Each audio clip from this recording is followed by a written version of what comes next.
उज्यालो radio नेटवर्कसँगै उज्यालो online र mobile एप्लिकेशनबाट एकसाथ प्रसारण भइरहेको नेपाल दर्पणमा साथी मल्लिका थापासँगै अर्जुन पोखरेलको नमस्कार।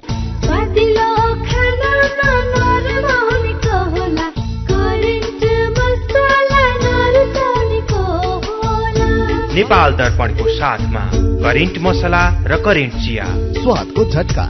नेपाल दर्पण सुरु गरौं मुख्य खबरका शीर्षकहरूबाट।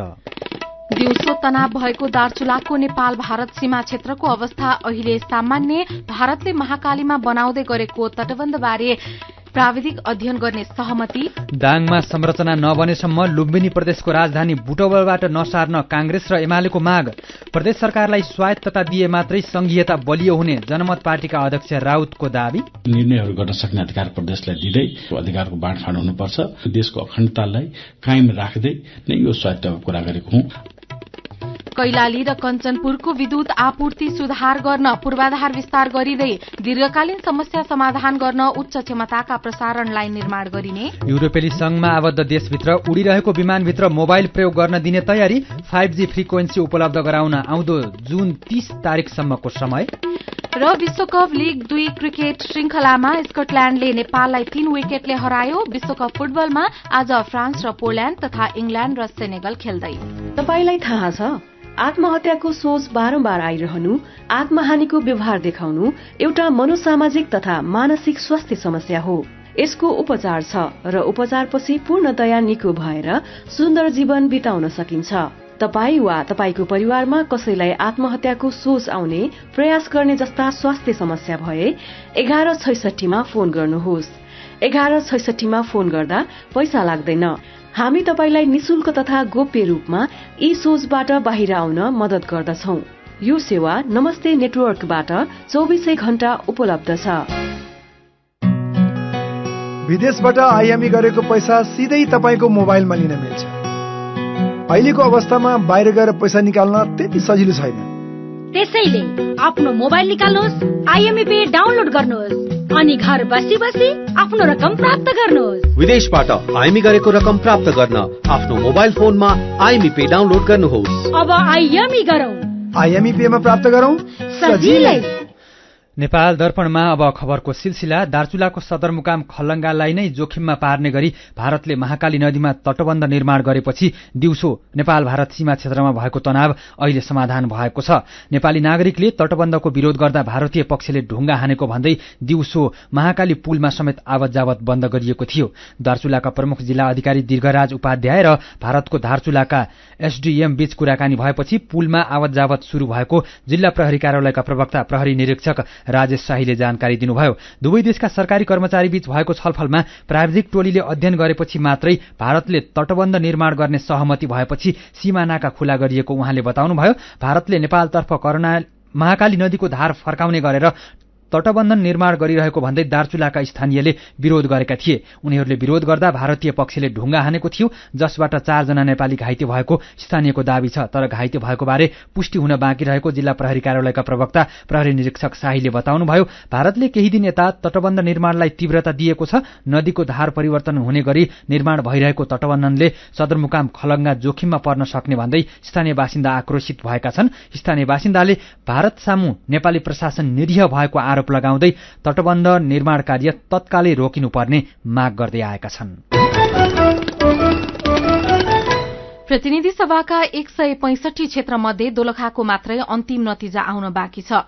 दोलखामा भइरहेको मतगणनामा नेकपा एमालेका उम्मेद्वार बालकृष्ण शिवाकोटीलाई उछिनेर माओवादीका उम्मेद्वार गंगा कार्कीले अग्रता लिनुभएको छ। मतगणनाको 2 दिनसम्म अग्रता लिएका कार्की हिजो रातिदेखि भने पछि पर्नु भएको छ। तर अहिले भने एमालेका शिवाकोटी भन्दा माओवादीका कार्की 227 मतले अघि हुनुहुन्छ। कार्कीले 21,893 र शिवाकोटीले 21,666 मत ल्याउनु भएको छ। पछिल्लो अन्तिम नतिजा अनुसार बाजुरामा प्रतिनिधि सभातर्फ नेपाली कांग्रेसका बद्री प्रसाद पाण्डे विजयी हुनुभएको छ। उहाँ नेकपा एमालेका कर्ण बहादुर थापालाई पराजित गर्दै विजयी हुनुभएको हो। 164 निर्वाचन क्षेत्रको मत परिणाम सार्वजनिक हुँदा नेपाली कांग्रेसले 57 ठाउँमा जितेको छ। यस्तै एमाले 44, माओवादी केन्द्रले 17 र नेकपा एकीकृत समाजवादीले 10 ठाउँमा जितेका छन्।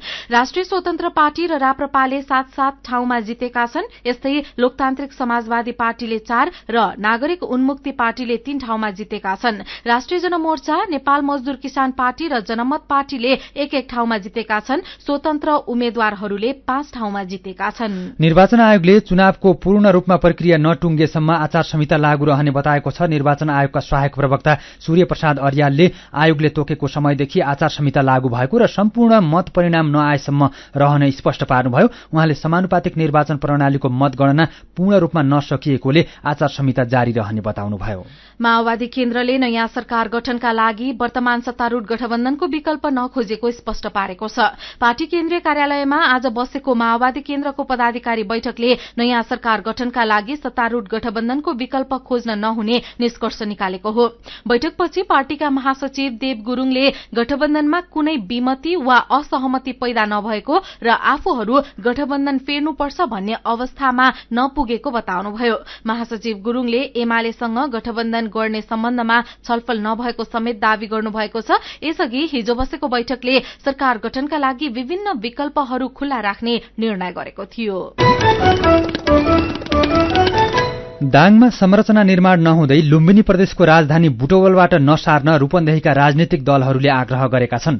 नेपाली कांग्रेस र नेकपा एमाले रूपन्देहीले आज छुट्टा छुट्टै विज्ञप्ति जारी गरेर दाङमा कुनै पनि संरचना निर्माण नभएका कारण हतारमा राजधानी नसार्न आग्रह गरेका हुन्। नेपाली कांग्रेसले राजधानी लैजाने जिम्मा संरचना निर्माण भएपछि नयाँ बन्ने सरकारलाई दिनुपर्ने माग गरेको छ। कांग्रेस रूपन्देहीका सभापति रामकृष्ण खाडले विज्ञप्ति जारी गर्दै प्रदेशसभाको नियमित काम गर्न संरचना निर्माण नभएको अवस्थामा हतारमा राजधानी सार्दा दैनिक कामकाजमा पर्न सक्ने असरतर्फ प्रदेश सरकार सचेत हुनुपर्ने उल्लेख गर्नुभएको छ। यस्तै एमाले जिल्ला कमिटी रूपन्देहीले पनि विज्ञप्ति मार्फत अस्थायी मुकाम बुटवलमा सुविधा सम्पन्न कार्यालय, संसद भवन र कर्मचारीको आवास व्यवस्थित रहेको अवस्थामा कुनै संरचना नभएको ठाउँ दाङमा जबरजस्ती राजधानी लैजान खोज्नु गलत कदम भएको ठहर गरेको छ। बुटवलबाट सबै मन्त्रालय दाङ सार्ने प्रयास भएपछि कर्मचारीले पनि विरोध गरेका छन्। लुम्बिनी प्रदेशको दाङको देउखुरी उपत्यका र अर्घाखाँचीको शीतगंगा नगरपालिकाको राप्ती किनारमा लुम्बिनी प्रदेशको राजधानी बनाउने निर्णय भएसँगै अहिले त्यहाँ संरचना नै निर्माण नभएको अवस्थामा काम गर्न नसकिने कर्मचारीको भनाइरहेको छ। मधेसलाई टुक्राएर अलग देश बनाउनु पर्छ भनेर हतियार सहितको विद्रोह गरेका सीके राउत अहिले शान्तिपूर्ण राजनीतिमा हुनुहुन्छ। जनमत पार्टीका अध्यक्ष समेत रहेका राउतले अहिलेकै संविधान अन्तर्गत चुनावमा भाग लिनुभयो र पहिलो पटक नै उल्लेख्य सफलता पाउनुभयो। संघमा प्रत्यक्षतर्फ एक सीट जित्ने क्रममा उहाँले 72 मा जनता समाजवादी पार्टीका अध्यक्ष उपेन्द्र यादवलाई दोब्बर भन्दा धेरै मतले हराउनुभयो। समानुपातिक तर्फ पनि 3% भन्दा धेरै मत ल्याएर राष्ट्रिय दल बन्ने पक्का भएको छ। संघमा बन्ने सरकारमा सहभागी हुने मध्य प्रदेशमा 6 सीट ल्याएकाले मुख्यमन्त्रीकै दावी गर्ने जनमत पार्टीका अध्यक्ष सीके राउतको तयारी छ। राउतलाई साथी वैद्यनाथ पौडेलले सोध्नु भएको छ, सधैँ विद्रोह र विखण्डनको भाषा बोल्ने तपाईले अब साँच्चीकै संविधान प्रति प्रतिबद्ध हुनुहुन्छ भन्ने ग्यारेन्टी के हो? अब हामीले स्वतन्त्रताको कुरा गरे पनि जहिले पनि शान्तिपूर्ण मार्गमै अडिग रहेछौँ। एउटा चाहिँ पहिला स्पष्टोक्ति म दिन चाहन्छु।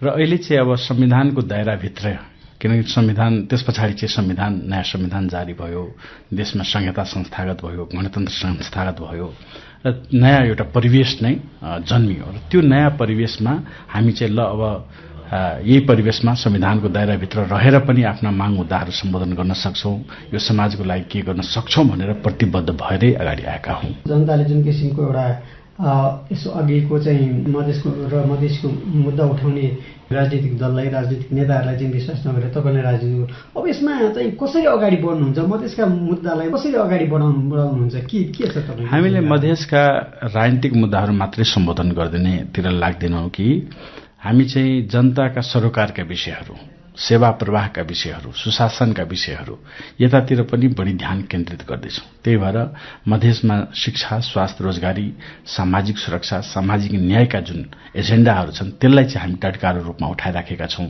र योभन्दा अगाडिका जुन राजनीतिक पार्टीहरूले देशमा संहिता ल्याए, गणतन्त्र ल्याए, लोकतन्त्रका रक्षाका लागि लागिराखे, त्यसका लागि हामी धन्यवाद पनि दिन चाहन्छौँ। तर अब चाहिँ हामी जनसरोकारका विषयहरूलाई टटकारो रूपमा उठाएर जनताका माग पूरा गर्नेतिर लाग्छौँ। अब अहिले पनि मधेस र मधेसीको जुन एउटा एजेन्डा, नागरिकताको सवाल, अरू थुप्रै सवालहरू अहिले पनि जिउँगा तिउँ छन् र अहिले पनि वादी दलहरूले त्यसलाई अझै पनि चड्काको रूपमा उठाइ नै रहेछन् होइन। ती एजेन्डाहरूमा तपाईँहरूको हेर्ने दृष्टिकोण कस्तो हो?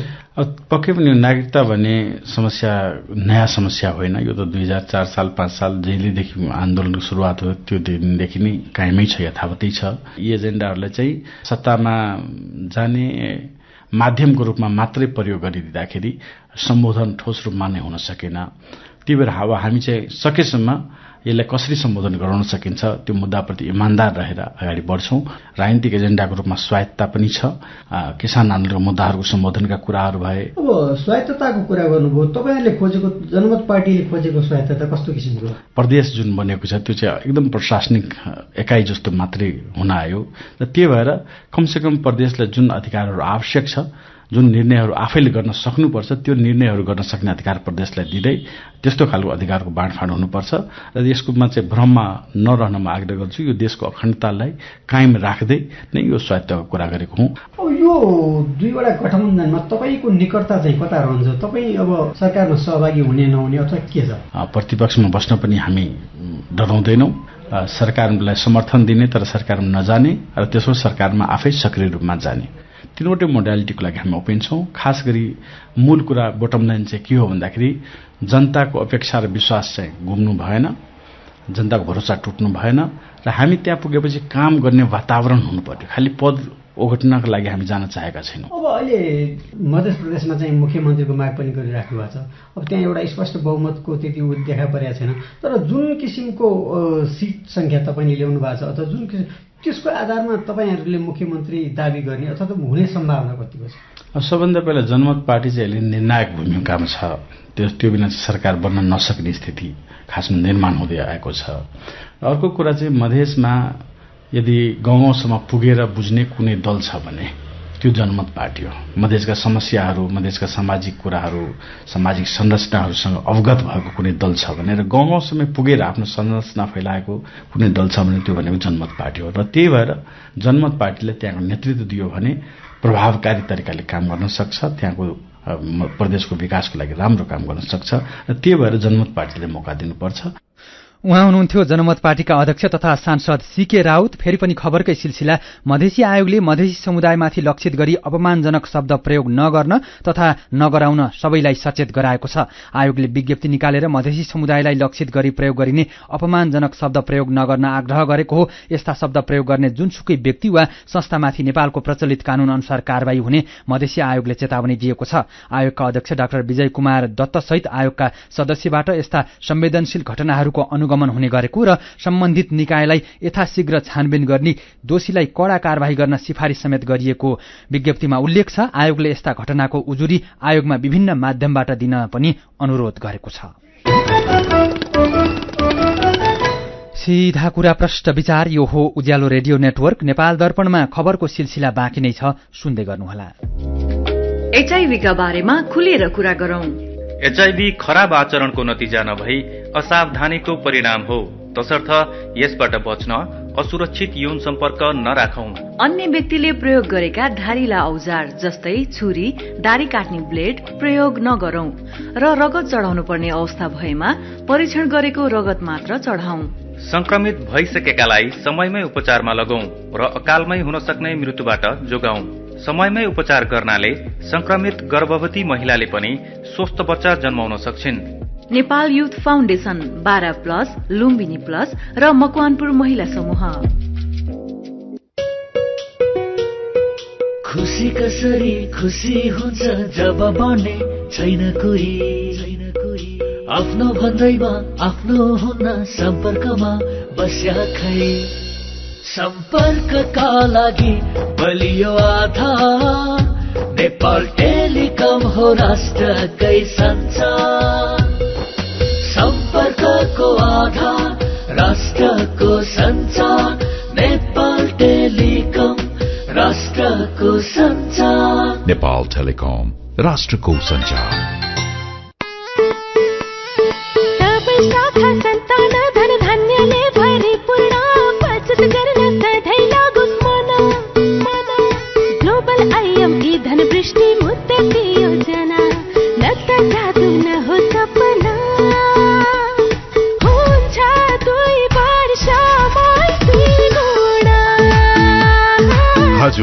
ग्लोबल आयामी धनवृष्टि मुद्दती योजना निरन्तर बचत गर्ने बानीलाई प्रोत्साहन गर्दै प्रारम्भिक रकमको 10% त्रैमासिक रूपमा अन्तिम त्रैमास बाहेक जम्मा गर्दा प्रारम्भिक रकमको 2 गुणा 2 वर्षमै प्राप्त गर्न सकिने ग्लोबल आयामी बैंक, सबैका लागि बैंक।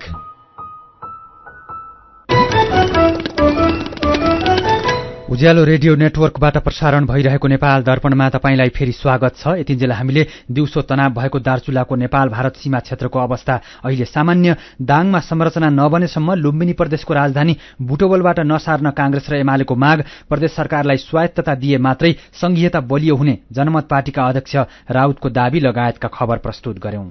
नेपाल दर्पणमा अब बाँकी प्रसंग। नेपाल विद्युत प्राधिकरणले सुदूरपश्चिम प्रदेशका कैलाली र कञ्चनपुरमा विद्युत खपत बढ़ाउन र आपूर्ति सुधार गर्न प्रसारण तथा वितरण प्रणालीको सञ्जाल विस्तार गर्ने भएको छ। प्राधिकरणले तत्कालको समस्या समाधान गर्न अहिले रहेका प्रसारण र वितरण प्रणालीका संरचनाहरूको सुदृढीकरण र विस्तार गर्नेछ। प्राधिकरणका कार्यकारी निर्देशक कुलमान घिसिङले कैलाली र कञ्चनपुर क्षेत्रको विद्युत आपूर्तिको समस्यालाई समाधान गर्न तत्काल र दीर्घकालीन रूपमा गर्नुपर्ने कामका लागि टोली नै बनाएर अध्ययन भइरहेको बताउनु भएको छ। दीर्घकालीन समस्या समाधान गर्न उच्च क्षमताका प्रसारण लाइनको निर्माण गर्ने उहाँको भनाइ छ। गर्मीको समयमा कैलालीको अत्तरिया, टिकापुर, धनगढ़ी, कञ्चनपुरको महेन्द्रनगर लगायतका शहरी क्षेत्रमा न्यून भोल्टेज, ट्रिपिङ लगायतको समस्या रहेको उपभोक्ताको गुनासो छ। नेपाल उद्योग वाणिज्य महासंघको प्रतिनिधिमण्डलले अर्थमन्त्री जनार्दन शर्मालाई भेटेर अर्थतन्त्र जोगाउन सहकार्य एवं समन्वयको लागि आग्रह गरेको छ। अर्थमन्त्रीसँगको भेटवार्ताको क्रममा महासंघका अध्यक्ष शेखर गोल्छाले राजस्वले साधारण खर्च समेत धान्न नसक्ने अवस्था आएको, मूल्यवृद्धि 7 वर्ष यताकै उच्च रहेको र निजी क्षेत्र संकुचित हुँदै गएको भन्दै विभिन्न सुझाव प्रस्तुत गर्नुभएको छ। अनिवार्य नगद अनुपात CRRलाई 1% बिन्दुले कम गर्नुपर्ने, सरकारी ढुकुटीमा रहेको रकम प्रवाह गरेर तरलता व्यवस्थाका उपाय अवलम्बन गर्नुपर्ने, पुँजीगत खर्च बढ़ाएर आर्थिक चहल पहल बढ़ाउनुपर्ने र वैदेशिक लगानी आकर्षित गर्नको लागि बजेटमा उल्लेखित स्वचालित प्रक्रिया कार्यान्वयन गर्नुपर्ने महासंघको माग छ। भेटमा अर्थमन्त्री शर्माले महासंघले अर्थतन्त्रको जोखिम कम गर्न सुधारका लागि गरेको निरन्तरको पहललाई आफूले निकै सकारात्मक रूपमा लिएको बताउनु भएको छ। पश्चिम नवलपरासीको प्रतापपुरमा उखुबारीमा आगलागी भएको छ। प्रतापपुर गाउँपालिका वडा नम्बर 5 वेथानीका 7 जना किसानको खेतमा काट्न तयार रहेको उखुबाली जलेर नष्ट भएको इलाका प्रहरी कार्यालय बेलाटारीका प्रहरी निरीक्षक नवराज केसीले जानकारी दिनुभयो। आज दिउँसो भएको आगलागी स्थानीय बासिन्दा र प्रहरीको सहयोगमा निभाइएको छ। 4 बिघा 8 कट्टा क्षेत्रमा झण्डै 13 लाख रूपैयाँ बराबरको उखु क्षति भएको प्रारम्भिक अनुमान गरिएको छ। यसैबीच हिउँदेबारीको लागि झण्डै 43,000 मेट्रिक टन रासायनिक मल मौजदात रहेको र केही परिमाण मल नेपाल भित्रने क्रममा रहेको कृषि तथा पशुपक्षी विकास मन्त्रालयले जनाएको छ। मन्त्रालयका प्रवक्ता प्रकाश कुमार सञ्जेलले अहिले 21,764 metric ton urea, 19,286 metric ton DAP र 1,932 मेट्रिक टन पोटास गरी कुल 42,983 मेट्रिक टन रासायनिक मल मौजदात रहेको जानकारी दिनुभयो। नेपालमा यस वर्ष चुनावका कारण फूलको कारोबार बढ़ेको व्यवसायीहरूले बताएका छन्। गएको वैशाखमा स्थानीय तहको चुनाव र यही मंसिर 4 गते भएको प्रतिनिधि सभा तथा प्रदेश सभाको चुनावमा फूलको व्यापार बढ़ेको हो। यस्तै कोरोना महामारीको त्रास कम भएसँगै 3 वर्षपछि पुष्प व्यवसाय पुरानै लयमा फर्किएको छ। मठ मन्दिर, पार्टी प्यालेस पूर्ववत रूपमा नै सञ्चालनमा छन्। विभिन्न किसिमका सभा सम्मेलन र पर्यटन व्यवसाय पनि सञ्चालनमा आउँदा फूलको व्यापार पहिले जसरी नै हुन थालेको बताइएको छ। विद्यालयमा नियमित रूपमा पठन पाठन नभएको भन्दै महोत्तरीको गौशालामा रहेको राष्ट्रिय माध्यमिक विद्यालय नवराजपुरका विद्यार्थीहरू आन्दोलित भएका छन्। उनीहरूले आज गौशाला औरही सड़क खण्डमा पर्ने विद्यालयको गेट अगाडि चक्का जाम गरेर प्रदर्शन गरेका हुन्। कक्षा 8 मा पढ्ने सरिता कुमारी महतोले अन्तिम परीक्षा आउन केही दिन बाँकी रहँदा समेत शिक्षक नहुँदा आफूको पढाइ चौपट भएको गुनासो गर्नुभयो। विद्यार्थीहरूले चक्का जाम गरेर अनुशासनहीन काम गरेको भन्दै विद्यालयले भने उनीहरूलाई कारबाही गरेको छ। प्रधानाध्यापक शुभकरण यादवले विद्यालयका कक्षा 9 र 10 मा अध्ययनरत विद्यार्थीलाई 1 हप्ताको लागि निष्कासन गरिएको जानकारी दिनुभयो। नेपाल दर्पणमा मेरो पनि भन्नु छ सँगै खबरको सिलसिला बाँकी नै छ, सुन्दै गर्नुहोला। गाउँको उत्पादन शहरमा, रैथाने खाना घर घरमा, पञ्चगुणीय तत्त्वले भरिपूर्ण रैथाने कृषि खाद्य वस्तु तथा सामग्रीहरू कृषकहरूबाट संकलन तथा प्रशोधन गरी काठमाडौँ उपत्यका भरि सहज रूपमा होम डेलिभरी भइरहेको कुरा सहर्ष जानकारी गराउँदछौ। सम्पर्क तथा जानकारीका लागि रैथाने एग्री प्रोडक्ट्स नेपाल प्राली चप्पल कारखाना Maharajganj Kathmandu. Phone number 01 40 15 658 40 15 662। Mobile number 98 434 21 743 र 98 550 45 242। रैथानेलाई तपाईले मोबाइल एपको लागि RAITHAANE रैथाने टाइप गरेर वा वेबसाइट www.raithanenepal.com मा गएर पनि भेट्न सक्नुहुनेछ। होइन हो दाजु भाउजू, खुसी हुँदै कस्तो नाचे। हामीलाई त तेरा भन्दा धेरै सुविधा मुक्तिनाथ आशीर्वाद बचत खाता खोलेर। होइन के छ र यसमा त्यस्तो खुसी भइरा? सर्वाधिक ब्याज दर निशुल्क डेबिट कार्ड छ यसमा, मोबाइल ब्याङ्किङ अनि गजबको बिमा। खातामा बिमा हो नि, अब खुसीको छैन कुनै सीमा। बचत खातामा 1 करोड 1 लाखसम्मको बिमा। हो हजुर, अब मुक्तिनाथ आशीर्वाद बचत खातामा पाउनुहोस् 1 करोड 1 लाखसम्मको बिमा, साथै आकर्षक ब्याज दरसँगै निशुल्क भिजा डेबिट कार्ड, निशुल्क मोबाइल ब्याङ्किङ अनि 13 अन्य ब्याङ्किङ सुविधाहरूमा छुट। अब खुसीको छैन कुनै सीमा। बचत खातामा 1 करोड 1 लाखसम्मको बिमा। मुक्तिनाथ विकास ब्याङ्क, जनता ब्याङ्कमा होइन, ब्याङ्क जनतामा जानु पर्दछ। उज्यालो रेडियो नेटवर्क मार्फत देशभरिका विभिन्न एफएम स्टेशन तथा उज्यालो अनलाइन र मोबाइल एप्लिकेशनमा प्रसारण भइरहेको नेपाल दर्पणमा तपाईंलाई फेरि स्वागत छ। नेपाल दर्पणमा अब बाँकी खबर। रामेछापको खाँडादेवी गाउँपालिका 3 भिरपानीको हुन्दुर खोलामा अटो रिक्सा पल्टिँदा चालक सहित 5 जना घाइते भएका छन्। दुर्घटनामा चालक सिन्धुलीको कमलामाई नगरपालिका 6 का रामपुर तामाङ, पदमबहादुर तामाङ, रामबहादुर तामाङ, सम्झना तामाङ र सुषमा तामाङ घाइते भएका छन्।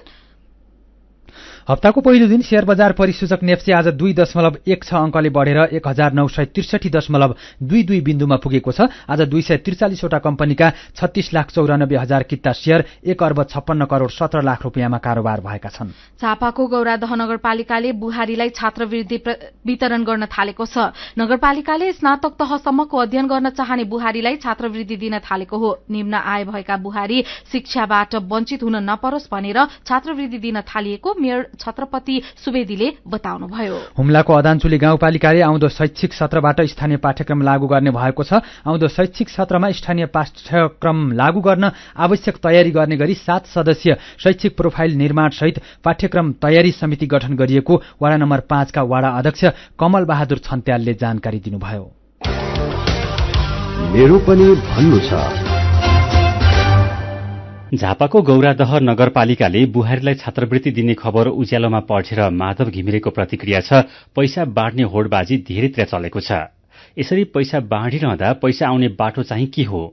बरु एउटा उत्पादनमूलक उद्योग खोलेर काम दिए प्रभावकारी हुन्थ्यो। रोजगार तथा स्वरोजगारका लागि पालिकाहरूले काम गर्नुपर्छ।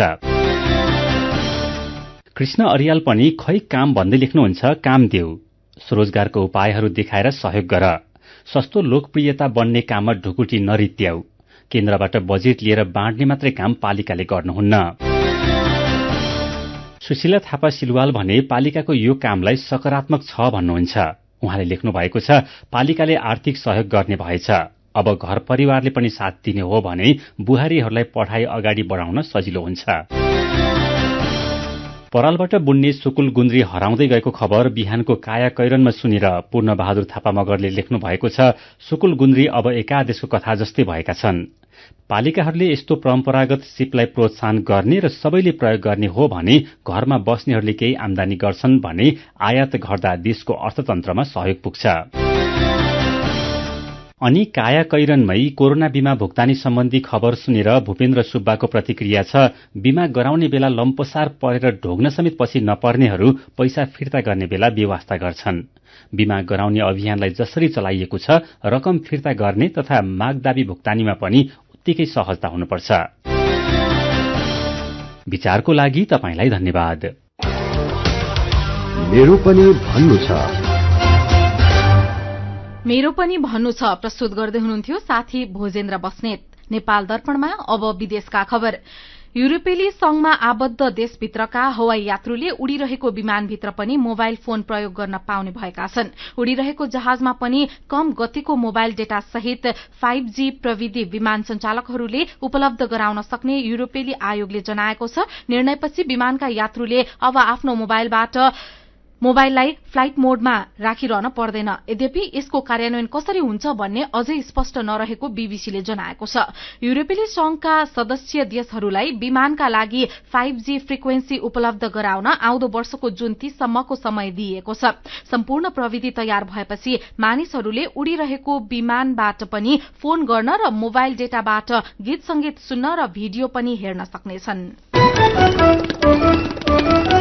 अब केही खेल खबर। नामिबियामा चलिरहेको आईसीसी क्रिकेट विश्वकप लीग 2 अन्तर्गत एक दिवसीय श्रृंखलामा स्कटल्याण्डले नेपाललाई 3 विकेटले हराएको छ। नेपालले दिएको 138 रनको सामान्य लक्ष्य स्कटल्याण्डले 32 ओभर 1 बलमा 7 विकेट गुमाएर भेटायो। यसअघि टस हारेर पहिले ब्याटिङको निम्तो पाएको नेपालले 40 ओभर 1 बलमा 137 रन बनाउँदा अल आउट भयो। नेपालका लागि गुलसन झाले सर्वाधिक 29 रन बनाए। यस्तै ज्ञानेन्द्र मल्लले 25, अर्जुन साउदले 18, रोहित पौडेलले 17 र आरिफ शेखले 10 रन बनाए। बलिङतर्फ स्कटल्याण्डका क्रिस सोलले 3 विकेट लिए। यसअघि नामिबियासँगको खेल वर्षाका कारण प्रभावित भएपछि यो श्रृंखलामा नेपालले 1 अंक पाएको छ। स्कटल्याण्डले भने यो श्रृंखलाको पहिलो खेलमा नामिबियालाई पनि पराजित गरेको थियो र आज नेपाललाई पनि हराएर 4 अंक जोडेको छ। 7 टोली सहभागी विश्वकप लीग 2 मा नेपाल 22 खेलमा 18 अंकसहित 6औं स्थानमा छ। स्कटल्याण्ड भने 30 खेलमा 44 अंकका साथ ओमानलाई पछि पारेर शीर्ष स्थानमा पुगेको छ। भारतसँगको पहिलो एक दिवसीय क्रिकेटमा बंगलादेश विजय भएको छ। ढाकामा भएको रोमाञ्चक खेलमा बंगलादेशले भारतलाई 1 विकेटले हरायो। भारतले दिएको 187 रनको लक्ष्य बंगलादेशले 46 ओभरमा 9 विकेट गुमाएर भेटायो। बंगलादेशका लागि लिटन दासले 44, मेहदी हसनले नट आउट 38 रन बनाए। बंगलादेशले 3 खेलको श्रृंखलामा 1-0 को अग्रता लिएको छ। यी दुई टोलीले 2 खेलको टेस्ट क्रिकेट पनि खेल्ने तालिका छ। वेस्ट इन्डिजसँगको पहिलो टेस्ट क्रिकेट अस्ट्रेलियाले 164 रनले जितेको छ। 498 रनको लक्ष्य पछ्याएको वेस्ट इन्डिज आज 5औं दिन खाना समयपछि 333 रन बनाउँदा अल आउट भयो। उसका लागि क्राइग ब्रेथवेटले 110 रन बनाए। बलिङतर्फ अस्ट्रेलियाका नाथन लायनले 6 विकेट लिए। यी दुई देशबीच 2वटा टेस्ट खेलको श्रृंखला भइरहेको हो। यस्तै इंग्ल्याण्डसँगको पहिलो टेस्ट क्रिकेट जित्न पाकिस्तानले 343 रनको लक्ष्य पाएको छ। पहिलो पारीमा 78 रनले अग्रता बनाएको इंग्ल्याण्डले दोस्रो पारीमा 264 रन बनाउँदै पारी समाप्तिको घोषणा गरेपछि पाकिस्तानले 343 रनको लक्ष्य पाएको हो। लक्ष्य पछ्याएको पाकिस्तानले आज चौथो दिनको खेल सकिँदा 2 विकेट गुमाएर 80 रन बनाएको छ। पहिलो टेस्टको पहिलो पारीमा दुवै देशले गरेर 1236 रन बनाएका छन् भने इंग्ल्याण्डका 4 जना र पाकिस्तानका 3 जना गरी 7 जना खेलाडीले शतक प्रहार गरेका छन्। यी दुई देशबीच 3वटा टेस्टको श्रृंखला भइरहेको हो। खेलकै अर्को प्रसंगमा कतारमा चलिरहेको फिफा विश्वकप फुटबलमा आज नकआउट चरणका 2वटा खेलहरू हुँदैछन्। अहिले पौने 9 बजे अल्थुमा स्टेडियममा फ्रान्स र पोल्याण्ड बीच खेल हुनेछ। फ्रान्स समूह डी को विजेता र पोल्याण्ड समूह सी को उपविजेता बन्दै नकआउट चरणमा पुगेका हुन्। अहिलेसम्म फ्रान्सले 2 पटक विश्वकपको उपाधि जितेको छ भने पोल्याण्डले उपाधि जित्न सकेको छैन। अहिलेसम्म यी 2वटा देशबीच 16वटा अन्तर्राष्ट्रिय खेल भएकोमा फ्रान्सले 8वटा र पोल्याण्डले जम्मा 3वटा खेल जितेका छन्। 5वटा खेल बराबरीमा सकिएका छन्। फ्रान्सले 27 गोल गर्दा पोल्याण्डले 16 गोल गरेको छ। यस्तै अल बयात स्टेडियममा आज राति पौने 1 बजे हुने खेलमा इंग्ल्याण्ड र सेनेगल बीच प्रतिस्पर्धा हुनेछ। इंग्ल्याण्ड समूह बी को विजेता र सेनेगल समूह ए को उपविजेता बन्दै नकआउट चरणमा पुगेका हुन्। इंग्ल्याण्डले अहिलेसम्म 1 पटक विश्वकपको उपाधि जितेको छ। सेनेगलले भने उपाधि जित्न सकेको छैन। इंग्ल्याण्ड र सेनेगल बीच अहिलेसम्म अन्तर्राष्ट्रिय प्रतिस्पर्धा पनि भएको छैन। आज हुने खेल नै दुई देश बीचको पहिलो औपचारिक अन्तर्राष्ट्रिय प्रतियोगिता हुनेछ। खेल खबरसँगै हामी नेपाल दर्पणको अन्त्यमा आइपुगेका छौं। आजका मुख्य खबरका शीर्षकहरू फेरि एकपटक। दिउँसो तनाव भएको दार्चुलाको नेपाल भारत सीमा क्षेत्रको अवस्था अहिले सामान्य। भारतले महाकालीमा बनाउँदै गरेको तटबन्धबारे प्राविधिक अध्ययन गर्ने सहमति। दाङमा संरचना नबनेसम्म लुम्बिनी प्रदेशको राजधानी बुटवलबाट नसार्न कांग्रेस र एमालेको माग। प्रदेश सरकारलाई स्वायत्तता दिए मात्रै संघीयता बलियो हुने जनमत पार्टीका अध्यक्ष राउतको दावी। कैलाली र कञ्चनपुरको विद्युत आपूर्ति सुधार गर्न पूर्वाधार विस्तार गरिँदै दीर्घकालीन समस्या समाधान गर्न उच्च क्षमताका प्रसारण लाइन निर्माण गरिने। युरोपेली संघमा आबद्ध देशभित्र उडिरहेको विमानभित्र मोबाइल प्रयोग गर्न दिने तयारी। 5G फ्रिक्वेन्सी उपलब्ध गराउन आउँदो जुन 30 तारिकसम्मको समय। र विश्वकप लिग 2 क्रिकेट श्रृंखलामा स्कटल्याण्डले नेपाललाई 3 विकेटले हरायो। विश्वकप फुटबलमा आज फ्रान्स र पोल्याण्ड तथा इंग्ल्याण्ड र सेनेगल खेल्दै। आजको नेपाल दर्पण सकिएको छ। प्राविधिक साथी संघर्ष विष्टसँगै हामी मल्लिका थापा र अर्जुन पोखरेल पनि विदा हुन्छौं। उज्यालोको मोबाइल एप्लिकेशन र अनलाइनमा प्रसारण भइरहेका सामग्री भाइबरमा पनि उपलब्ध छन्। जाडोको समय छ, पर्याप्त मात्रामा तातो र झोलिलो खानेकुरा खाने गरौं। नमस्कार।